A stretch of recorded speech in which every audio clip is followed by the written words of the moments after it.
오늘 말씀을 전체적으로 설명하면 이런 내용입니다. 토요일 날도 말씀드렸지만 베드로의 설교를 들은 청중들은 마음에 찔려서 어찌할 바를 몰랐습니다. 베드로는 그들에게 회개한 후에 세례를 받아 죄 사함을 받으라고 그렇게 권면을 했습니다. 이 말을 듣고 당일 세례를 받은 사람이 3,000명이나 되고 신도가 갑자기 많이 늘었습니다. 이들은 사도의 가르침을 받아서 서로 교제하며 기도에 힘썼습니다. 사도로 말미암아 기사와 표적이 많이 나타났고 또 서로의 재산을 팔아서 필요한 사람에게 나눠주고 또 모이게 힘쓰는 그런 초대교회의 모습을 보였습니다. 이들은 날마다 부흥하는 건강한 교회로 성장해 나갔습니다. 오늘 이 말씀을 통해서 우리에게 주시는 질문은 이겁니다. 초대교회, 처음 교회는 어떻게 시작되었는가? 초대교회는 어떻게 시작되었는가? 이것이 질문이고 거기에 대한 말씀을 드리려고 합니다. 첫 번째는 37절에서 41절까지 말씀을 근거로 말씀에 찔려 회개하고 세례를 받음으로써 시작되었습니다. 성령을 받고 충만한 베드로의 설교를 들은 군중들은 마음에 찔렸습니다.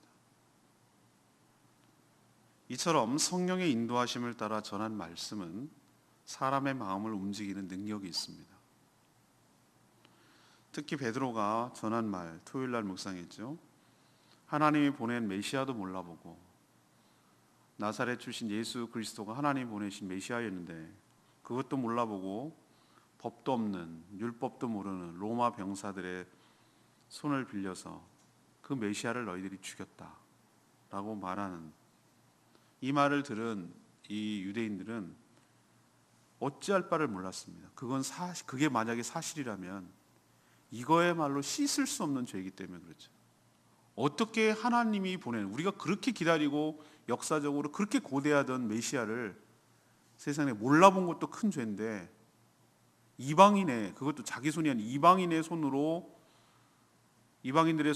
그 메시아를 죽였다라는 것을 어떻게 속죄하겠어요?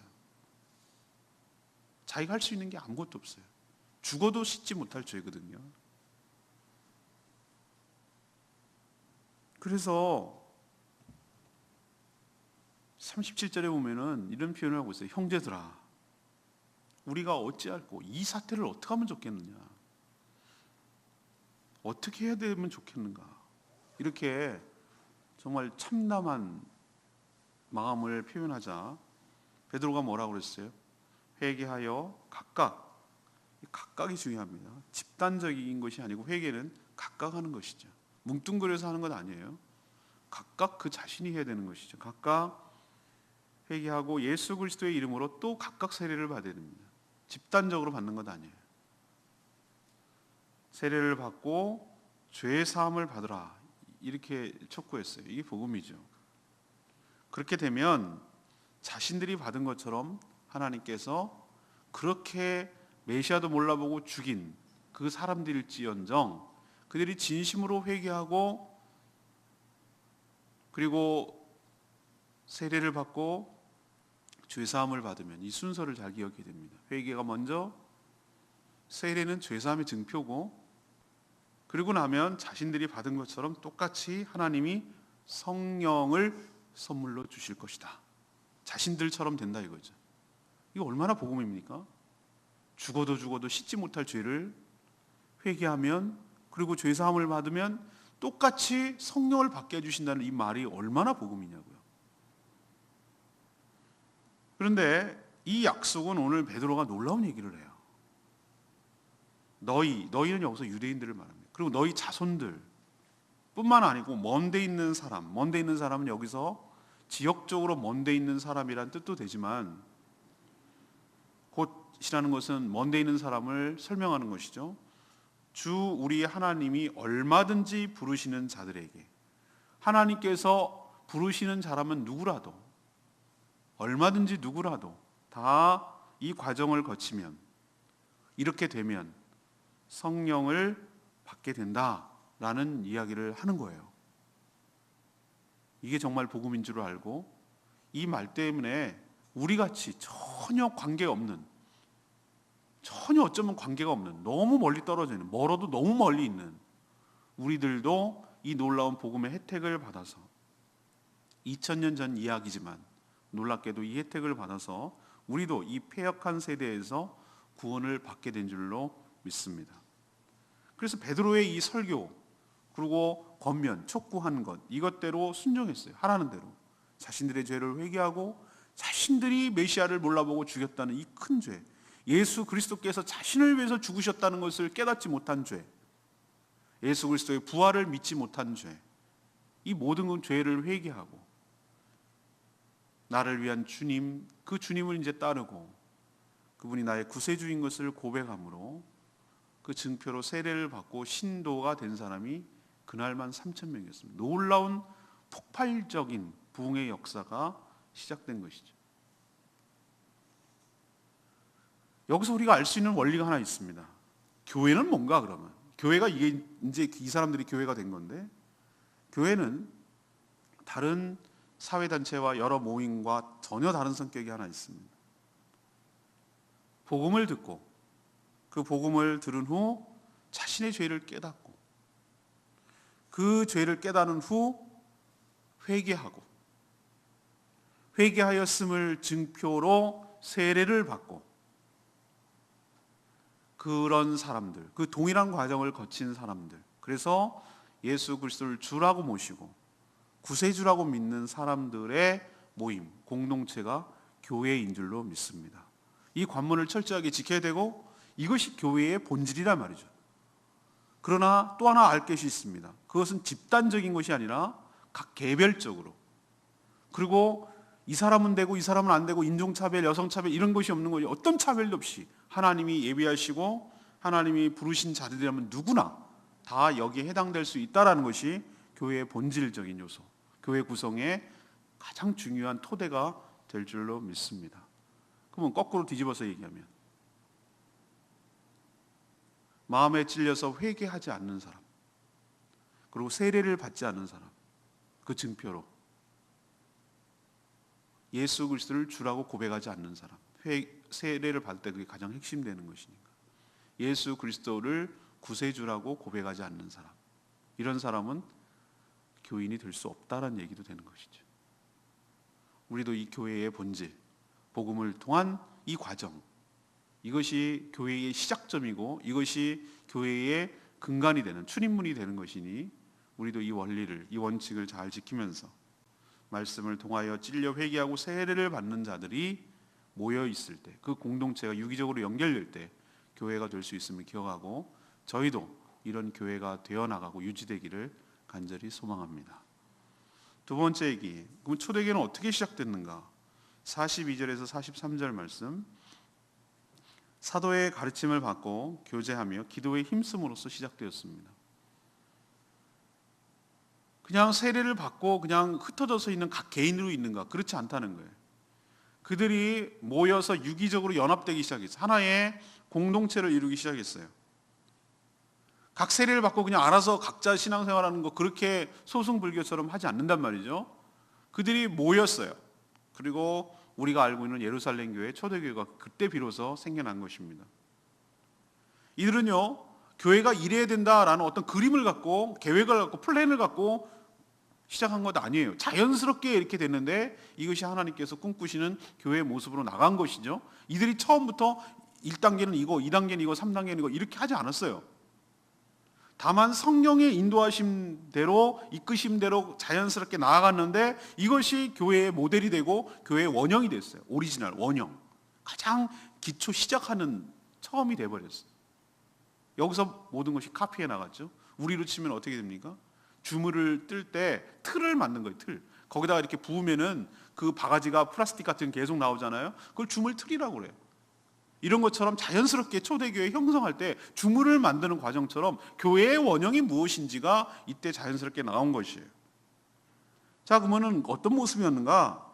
성도들은 그렇게 세례를 받고 3,000명이나 되고 막 증가하는 이 성도들은 베드로가 전한 자신들이 회개할 때 들은 복음 설교 한 번만 듣지 않았어요.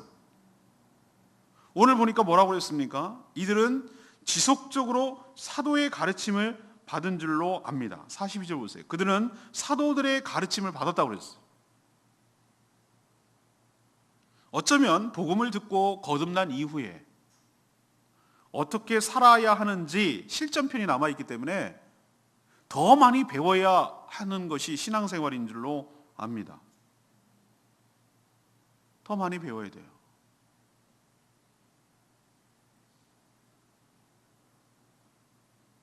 목회자가 되기까지도 쉽지 않지만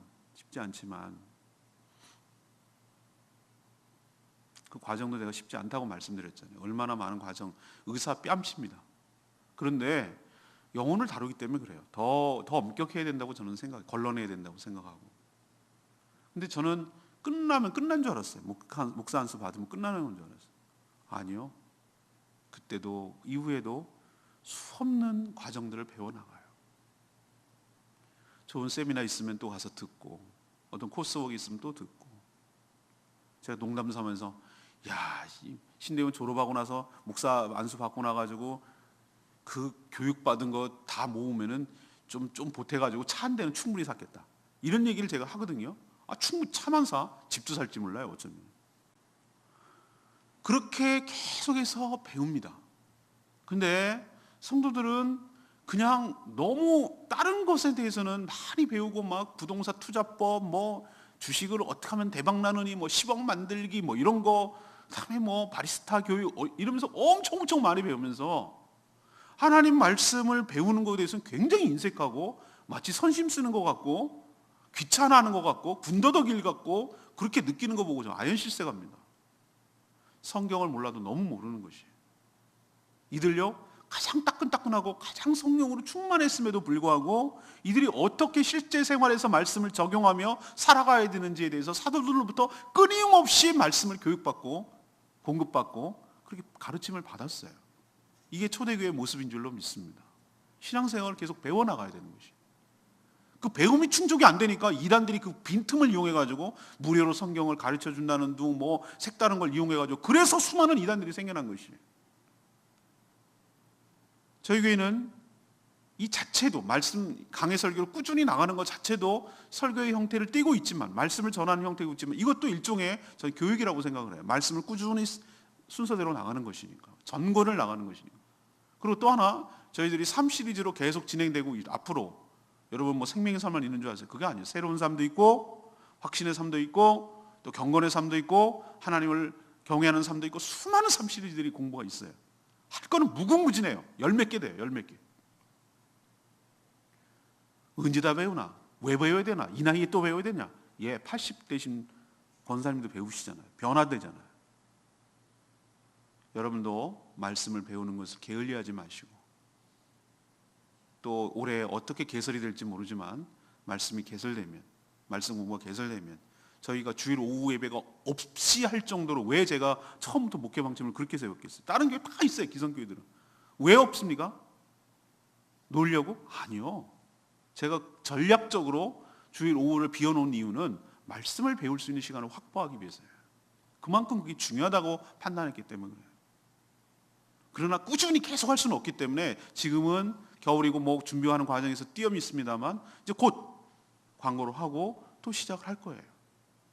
준비가 되면.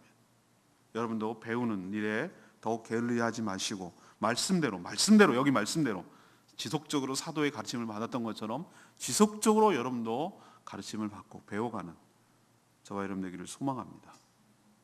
그리고 뭐 했습니까? 서로 교제했습니다. 교제를 자꾸 차 마시고 밥 먹고 노닥거리고 이런 것으로 알고 있는데 그게 아니라고 제가 말씀드렸잖아요. 기도와 말씀으로 그리스도 안에서 한 말씀을 같이 본문을 묵상하는 게 우리가 말씀 안에서 교제하는 것이, 서로 큐티나로 하는 것이 저는 진정한 의미에서 교제라고 생각을 해요. 하나님 받은 말씀을 어떻게 삶 속에서 적용을 했고, 이것이 어떤 은혜가 있는지를 서로 나누는 거예요. 그러므로써 나만 받은 은혜가 있는 것이 아니라 저 사람을 받으니까 은혜 받은 것이 2배, 3배가 되는 거예요. 우리도 그렇죠? 나만 받은 것을 또 나누니까 이 간증을 듣고 이 나눔을 통해서 딴 사람도 은혜 받고, 딴 사람들의 은혜 받은 얘기를 들으니 나도 그 은혜를 받고 또 하나님의 살아계심과 놀라운 능력과 은혜를 경험하고, 이래서 증폭이 되고, 또 하나님께서 주신 놀라운 은혜가 이렇게 풍성하다는 것을 깨닫고, 말씀 안에서 우리가 한 형제 자매임을 알게 되고, 이것이 말씀 안에서, 성령 안에서 기도 가운데 교제하는 것입니다. 이것이 진정한 의미로 교제. 그리고 교제의 목적은 뭐냐? 서로 그리스도 안에서 한 마음 한 뜻이 되어서 한 몸을 이루어가는 과정, 이것이 교제의 목적인 줄로 믿습니다. 이것이 배제되면 인간 노름이 되는 거예요. 이것이 배제된 교제를 하면은 파당을 이루는 거예요. 그리스도 안에서 몸된 교회를 세워가기 위해서 한 마음 한 뜻이 되는 교제가 아니고 그 모임이 아니면 그게 위험한 거예요. 교제의 목적도 모르고 그냥 어울려서 먹고 놀고 끼리끼리 모여있는 것, 그것을 교제라고 착각하면 교제가 뭔지를 아직도 모르고 더 배워야 되는 거예요. 교제의 목적, 그리스도 안에서 하나님 중심, 교회 중심, 말씀 중심으로 서로 한 몸을 이뤄가도록 서로 알아가고 한 몸을 만들어가는 그런 과정이 교제의 목적인 것을 믿습니다. 또 떡을 뗐다고 그랬어요. 교제와 떡이 같은 거라면 왜 떡을 뗐다라고 따로 표현하겠어요? 그러니 교제의 본질이 떡을 떼는 게 아니라는 거잖아요. 따로 있으니까. 이 얘기는 여기서 떡을 뗐다라는 것은 같이 식사했다는 의미. 초대교회는 애찬과 성찬이 같이 있었어요. 같이 식사를 했고요. 모여서 우리 교회 주일 예배 때마다 식사하잖아요. 평일에도 자주 식사하잖아요. 그러나 여기는 어떤 의미가 부여되냐면은 우리가 새해 첫 주에 했던 그리스도의 피와 몸을 함께 나누는, 살과 피를 함께 나누는 성찬을 같이 했다는 의미예요. 코이노니아. 함께 우리가 한 몸을 이루고 한 식구고 한 떡을 나누고 한 피를 나누고 우리가 한 몸을 이루고 있다는 것을 가시적으로, 그리고 우리 몸 안으로 예수 그리스도의 피와 살이 들어가 우리가 한 몸을 이루는 형제 자매인 것을 또 확인하고 또 정체성을 확인하고, 이런 과정이 떡을 뗐다는 의미예요. 단순히 떡을 떼서 먹었다는 개념이 아니라. 그리고 그들은 성령을 기다릴 때처럼 오로지, 또 그런 표현이 있어요. 오로지 뭐에 힘썼다? 기도에 힘썼다고 그랬어요. 뭐에서 뭐 했는가? 기도에 힘썼다고 했어요. 그러자 어떤 결과가 나오냐? 사도들로 말미암아 기사와 표적이 많이 나타났어요. 또 하나, 사람들, 여기서 사람들이라는 것은 안 믿는 사람들 말합니다. 사람들이 교회를 함부로 하지 못할 정도로 두려움에 빠졌어요. 경외한 거예요.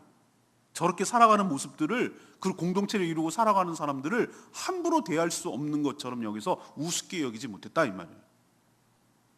이게 제대로 된 교회가 됐을 때 나타나는 현상이에요. 요즘 보면은 우리가 이걸 제대로 하지 못하기 때문에, 이 초대교회 원형의 모습을 찾아가지 못하기 때문에 그렇게 우리가 세상으로부터 우습게 여김을 당하고 업신여김을 당하고 그렇게 되는 것입니다. 이 모든 책임은 우리 교회가 교회답지 못하기 때문에 생겨나는 우리 책임이에요. 그래서 우리는 다시 이 원형교회, 신약교회, 초대교회의 모습을 다시 회복해 나가려는 운동을 하려는 것입니다. 우리도 다시 한번 두 번째를 정리하면, 초대교회의 모습은 어땠는가? 어떻게 시작됐는가? 사도의 가르침을 받고 서로 교제하며 기도에 힘쓰므로써 초대교회를 만들어갔다는 거 여러분 기억하시고, 저희 교회도 그런 교회가 되기를 소망합니다. 마지막 세 번째, 44절에서 46절까지 말씀. 모이게 힘쓰고 서로 나누고 섬김으로 시작되었습니다. 죄를 회개하고 성령을 받을 때 나타나는 가장 뚜렷한 변화는 무엇입니까? 이기적이고 자기중심적인 삶이 바뀐다는 거예요. 이게 가장 저는 뚜렷한 변화라고 생각을 해요. 그 사람의 주인이 바뀌었죠. 그 전까지는 누가 주인이었습니까? 내가 주인이었어요. 그럼 내가 주인이니까 나의 유익을 위해서만 모든 활동을 하고, 동기가 그래요. 무엇을 하든지 간에, 무슨 말을 하건 무슨 행동을 하건 어딜 가건 돈을 쓰건 사람을 만나건 무슨 말을 하건 모두 다 표현적으로는 그렇게 얘기하지만 목적은 딱 한 가지, 자기의 유익을 위해서. 자기의 유익을 위해서 했던 거예요. 왜? 자기가 중심이니까. 그러나 예수를 믿게 되면 우리가 회개한다는 개념은 뭐가 바뀐다면 주인이 바뀐다는 얘기. 그동안은 내가 주인이었는데 예수 그리스도가 나의 주인입니다라고 바뀌는 것이 회개인 줄로 압니다. 그리고 이제 깨달은 거예요. 내가 값없이 하나님의 은혜로 구원을 받은 것처럼, 구원만 그런 것이 아니라 이 땅을 살아가고 천국에 가고 천국에서 사는 모든 것들이 나의 공로와 나의 자격이 아니라 전적인 하나님의 은혜이며 하나님의 선물인 줄로 믿습니다. 끊임없이 공급되는 하나님의 놀라운 선물, 사랑, 이걸로 내가 구원을 받았고 살아가는 것을 알기 때문에 그것을 믿기 때문에 내 것을 움켜쥐고 내 것을 챙기고 내 것을 가지려고 하질 않아요. 그러지 않아도 충분히 채워진다는 걸 알기 때문에,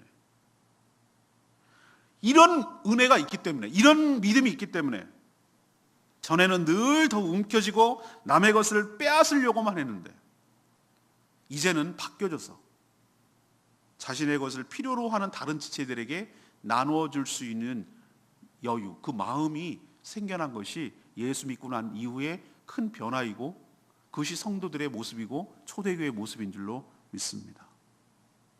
이게 모습이잖아요. 그리고 이들은 날마다 마음을 같이 해서 두 군데서 모였습니다. 성전 그리고 집에서 모였다고 그랬어요. 우리로 치면 교회에서도 모이고 각 가정에서도 모였어요. 자주 모이니까 한 마음이 되고 한 마음이 되니까 또 더욱 모이고 싶은 거예요. 이런 선순환 관계를 이루고, 전에는 자신의 유익을 위해서 다른 사람을 만났고 식사마저도 자신의 비즈니스를 위해서 이용했어요. 지금이 딱 그래요. 예수 믿지 않는 사람들 모습 보세요. 밥이나 한번 먹읍시다. 이유는 딱 한 가지. 저 사람과 관계를 개선해서 저 사람과 자기 편을 끌어들이려는 거, 이유 하나. 아니면 내 비즈니스를 위해서 저 사람에게 환심을 살려는 이유. 밥 먹는 것마저도 자기의 유익을 위해서 사용하는 것이 세상이에요. 근데 우리는 어떻습니까? 밥 먹는 게 우리 무슨 어떤 목적 때문에 그래요? 아니요. 목적이 하나 있다면 이제는 사랑하는 사람들과 함께 식사해서 관계를 형성하는 그 자체가 목적이에요. 이렇게 달라지는 거예요. 그리고 그런 결과가 즐거움이고 기쁨이고 순전하다는 것은 어떤 목적의식이 없는, 어떤 뭔가 그 흑막이 없는, 뭔가 의도가 없는 그런 순전한 교제가 일어난 것이죠. 이것이 초대교회의 모습이에요. 그러자 온 백성에게 칭송을 받습니다. 앞에는 이제 어떤 결과가 교회를 함부로 못하는 두려움의 대상이었고, 이번에는 거꾸로 어떻게 하니까, 이렇게 하니까 이건 세상도 어느 것도 어느 제도도 어느 철학도 어느 사상도 할 수 없는, 공산주의가 이거 흉내냈다 실패했잖아요. 성령이 없이 제도적으로 철학적으로 관계적으로 법으로 강제로 하려니까 이게 안 되잖아요. 이게 어떻게 흉내낸다고 될 문제입니까? 이 안에는 이게 흉내낸다고 될 문제는 아니에요. 우리가 모두 성령으로 받고 거듭나고 회개돼야지만이 가능한데, 죄성과 부패성이 그대로 있는 한 이걸 흉내내면은 공산주의처럼 실패해요. 처절하게 실패해요. 안 된다고요. 공산주의가 착각하는 게 하나 있어요. 이렇게 하면 되는 건 줄 알았어요. 아니요. 그들이 몰랐던 게 하나 있어요. 성령이 계시다는 걸 몰랐어요. 교회가 뭔지를 모르고 한 흉내만 낸 거예요. 유무상통한다고요? 백성들에게 칭송을 받고 교회는 자연스럽게 부흥해 나가는 역사가 있었습니다. 우리도 이런 교회가 되기를 꿈꾸며 이런 교회로 만들어가고 최대한 이 초대교회에 가깝도록 그렇게 나가게 될 줄로 압니다. 레마의 말씀이 46절 말씀, 날마다 마음을 같이하여 성전에 모이기를 힘쓰고 집에서 떡을 떼며 기쁨과 순전한 마음으로 음식을 먹었다고 그랬어요. 저희가 올해 표방하고 있는 비전, 가정교회 운동은 오염되지 않았던 이런 초대교회의 모습으로 돌아가자는 것입니다. 세월이 지나가면서 중세시대 1500년이 지나가고 종교개혁이 일어났지만 또 500년이 되는 올해인데 또 불구하고 2000년이 흘렀음에도 불구하고 여전히 교회가 원형에서 너무너무 많이 변질되고 부패했어요. 그것은 교회가 부패한 것이 아니라 그 안에 있는 인간의 부패 때문에 이런 일이 생긴 것이죠. 그래서 이제는 너무 많이 길을 왔으면 어떻게 해야 되는 건가? 우리도 길을 잃어버렸으면 길을 잃어버린 처음으로 돌아가야 되듯이 원형으로 다시 돌아가야 될 줄로 압니다. 교회당에서도 모이고 집에서도 모여서 작은 교회를 이뤄나가야 될 줄로 압니다. 모여서 말씀과 기도로 하나가 되고 또한 서로 섬기며 나누며 하나가 되는 역사가 우리 교회 안에도 일어나야 될 줄로 믿습니다. 주님 안에서 먹고 교제함으로 교회를 세상이 부러워하고 함부로 못하는 거룩한 공동체, 영광스러운 공동체로 우리가 만들어가야 될 책임이 우리에게 있는 줄로 믿습니다. 이것이 시대적 사명이고 교회의 아젠다고 우리 교회의 비전이에요. 올해 이렇게 가깝도록 만들어내는 것, 만들어가는 것, 우리 힘이 아닌 말씀의 순종함으로 성령의 이끄심으로 이렇게 해나가는 것, 이것이 바로 우리가 오늘 해야 될 과업인 줄로 믿습니다. 오늘 세 가지 말씀드렸습니다. 초대교회는 어떻게 시작되는가, 어떤 모습인가도 되고, 교회가 어떻게 시작됐는가라는 것도 되는 것이, 그렇다면 우리가 교회라고 말하고 있는데 우리 교회도 어떻게 진행되고 어떤 방향으로 나가야 되는지도 이 말씀 가운데 알 수가 있는 거예요. 첫 번째는 어떻게 됩니까? 말씀을 듣고 찔려서 회개하고 세례를 받음으로 시작된 줄로 압니다. 우리 교회 모든 속해 있는 성도들은 전부 다 생명의 삶 공부하고 예수 영접 모임을 통해서 그 말씀을, 복음의 진수를 정확하게 듣고 그 복음을 통하여 그들이 변화되고 새 사람이 되고 거듭나고 그리고 그 증표로 세례를 받고 그런 사람들이 모여 그런 사람들이 구성되어 있는, 그런 사람들로 구성되어 있는 그런 거룩한 교회, 복음에 입각한 교회, 말씀에 입각한 교회 되기를 소망합니다. 두 번째, 그럼 어떻게 되는가? 사도의 가르침을 받고 교제하고 기도에 힘쓰는, 그래서 교회가 형성된 것이. 우리도 계속해서 끊임없이 말씀을 배우고 또 말씀 가운데 서로 하나 되기 위해서 노력하고 그리고 더욱더 모일 때마다 기도에 힘쓰고 이런 교회가 되므로 거룩한 교회를 세워져 나가는 그런 한 해가 되기를 소망합니다. 세 번째 뭐죠? 모이에 힘쓰고 서로 자신의 것을 나누고 또 서로 섬기고 이렇게 함으로써 교회가 교회다워지도록 생겨나고 커갈 줄로 믿습니다. 우리도 이런 교회를 만들고 꿈꾸고 이렇게 되도록 하는 저와 여러분 되기를 소망하고 또 이렇게 나가도록 기도하는 저희들 되기를 원합니다. 이 말씀 붙들고 기도하기 전에 우리 찬양집 279장 부르고 기도하겠습니다. 찬양집 279장입니다.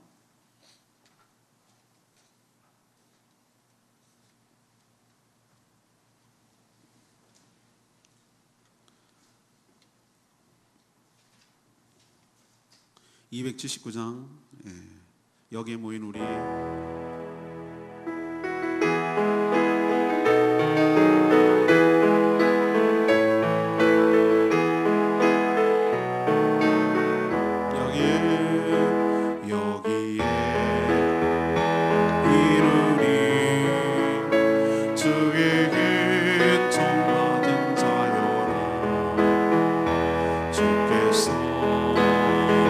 자리에 함께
이런 교회 되기를 원하고 저희 교회 성도들이 이런 성도가 되기를 원합니다. 성경으로 돌아가십시다. 초대교회 예루살렘 교회로 돌아가십시다. 하나님께서 처음 만드신 교회가 시작될 때의 모습으로 돌아가는 것이 가장 가깝게 그 원리와 정신에 따라서 돌아가는 것, 이것이 가정교회 운동이고 이 교회의 운동을 지금 시작하려고 합니다. 이런 교회 되기를 소망합니다. 이런 교회 되도록 저희들이 사용되게 하여 주시고 이런 교회를 한 방향으로 나갈 수 있도록 도와달라고 주님께 간절히 기도하는 시간 되기를 원합니다. 다 같이 주여 외치며 하나님께 기도하겠습니다. 주여 아버지, 아버지 하나님, 오늘 초대교회가 어떻게 시작되는지 초대교회 모습을 통해서 우리 교회의 모습을 다시 한번 꿈꿉니다. 하나님, 정말 말씀에 찔려 회개하고 세례를 받음으로 시작된 것을 기억할 때 우리도 하나님 정말 교회의 멤버십으로 들어올 때 진심으로 회개하고 진심으로 세례를 받고 진심으로 공동체의 멤버가 되는 것으로 교회의 표지를 삼게 하여 주시옵소서. 하나님, 사도의 가르침을 받고 서로 교제하며 기도에 힘쓰는 교회가 됐듯이 저희 교회도 그런 교회가 되므로 초대교회를 닮아가고 예루살렘 교회가 되어가는 저희 교회 될 수 있도록 축복하여 주시옵소서. 더욱 모이게 힘쓰고 자기의 것이라고 주장하지 아니하고 서로를 나누며 서로 섬기는 그런 교회가 되듯이 저희 교회도 하나님 초대교회의 모습처럼 자신의 것을 주장하지 아니하고 주인이 바뀌었으니 하나님의 은혜로 살아가는 것을 깨달았으니 하나님께 나누며 하나님을 섬기며 하듯이 이웃을 섬기며 형제자매를 섬기는 교회로 나갈 수 있도록 주여 축복하여 주시옵소서. 그래서 저희 교회가 원형교회, 하나님 초대교회, 예루살렘 교회로 온전히 회복하는 역사가 올 한 해 있게 하여 주시옵소서. 하나님, 이 믿음과 의지세라 주가 지켜주시라. 어둠 밤에도 주의 밝은 빛 인도하여 주신다.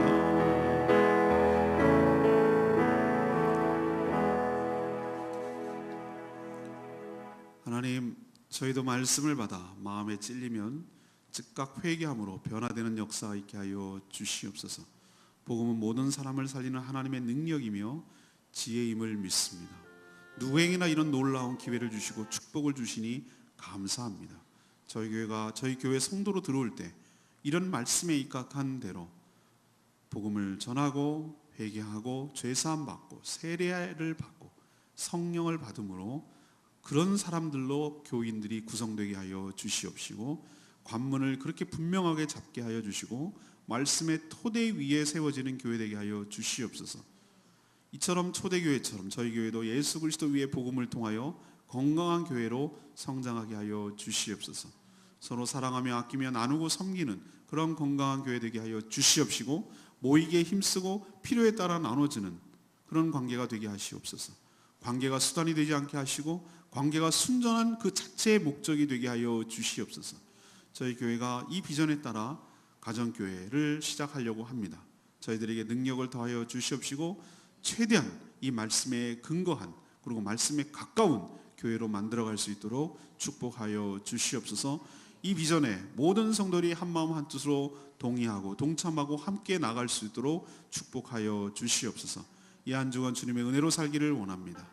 늘 말씀과 기도에 힘쓰는 저희 교회 되게 하시고 죽어가는 영혼을 구원하는 데 힘쓰는 교회 되도록 복내려 주시옵소서. 오늘도 하나님께 간구할 때에 주님께서 응답하여 주시옵시고 하나님 우리를 통하여 새 일을 시작하여 주시고 생명을 살리는 데에 귀하게 쓰임받게 하여 주시옵소서. 주님께 모든 것 맡기옵고 예수 그리스도의 이름으로 축복하며 기도합니다. 아멘. 오늘 하루도 믿음으로 살아가며 승리하는 복된 하루 되기를 축복합니다. 예, 기도하겠습니다.